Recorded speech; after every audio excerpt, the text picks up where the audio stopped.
পরিবারের সবার জন্য ভাবাটা তোর অভ্যাস মা, নিয়তি নির্দিষ্ট। আমি যা দেখলাম তাও নিয়তি নির্দিষ্ট। গুরুদেব আমি সত্যি বুঝতে পারছি না গুরুদেব, আপনি কি বলছেন? আমি কিচ্ছু বুঝতে পারছি না। এ পরিবারের সবার কথা ভেবেই মনটা চঞ্চল হয়ে উঠেছে, সে থেকে দু চোখের পাতা এক করতে পারেনি। হ্যাঁ, কিন্তু তুই যে বিপদের করাল গ্রাসের মুখে পড়েছিস মা। Good, very good. প্রথম অপারেশন মৈত্রবাড়ি,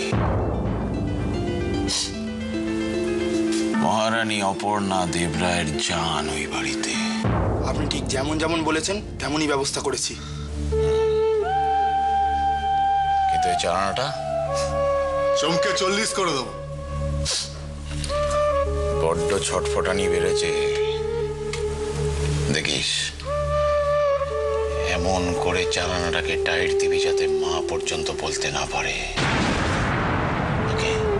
স্যার, যে আপনাকে টেনশন দিয়েছে না, তার পেনশনের ব্যবস্থা করে দিচ্ছি। গুড।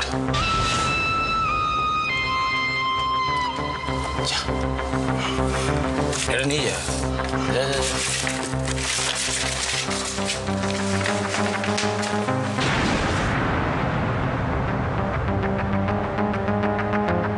তাহলে এবার অপারেশন সুজন মৈত্র।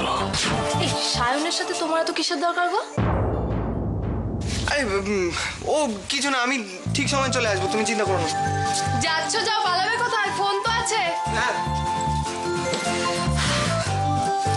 ভালোই হয়েছে, সুজন কোথায় যাচ্ছে না যাচ্ছে সহজে যোগাযোগ করা যাবে, তাই না? দেখো আমি যাদের কথা বলছি তারা হচ্ছে কলকাতার টপ 3 গ্রুপের মধ্যে একজন। এইসব কোনো ব্যাপারই না, তারা সব কিছু অ্যারেঞ্জ করে নেবে। So don't worry about anything.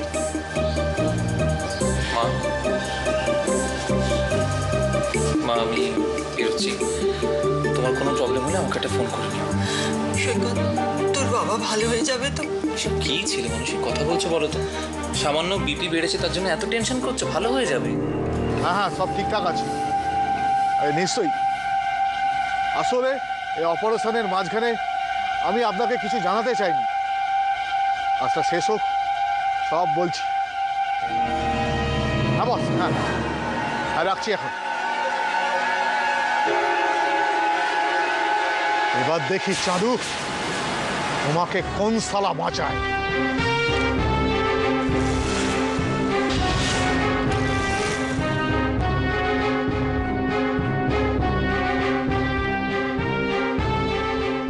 কিছু বললে খাবে না?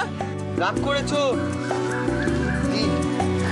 অসীম কি হচ্ছে কি এটা? দিন জল না, জল না, শুকনো দিন আপনি।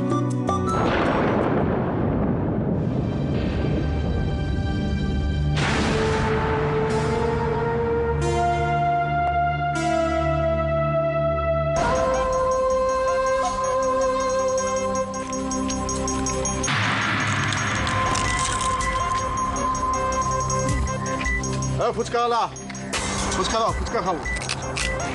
কি সুন্দর, একদম ফ্রেশ। একটু ঝাল দিন, আমাকে একটু টক দিন। আমার কিন্তু টক ঝাল দুটোই চাই। হ্যাঁ, সামলাতে পারবে তো? ওরা কি করতে আছিস? বদনাম হুই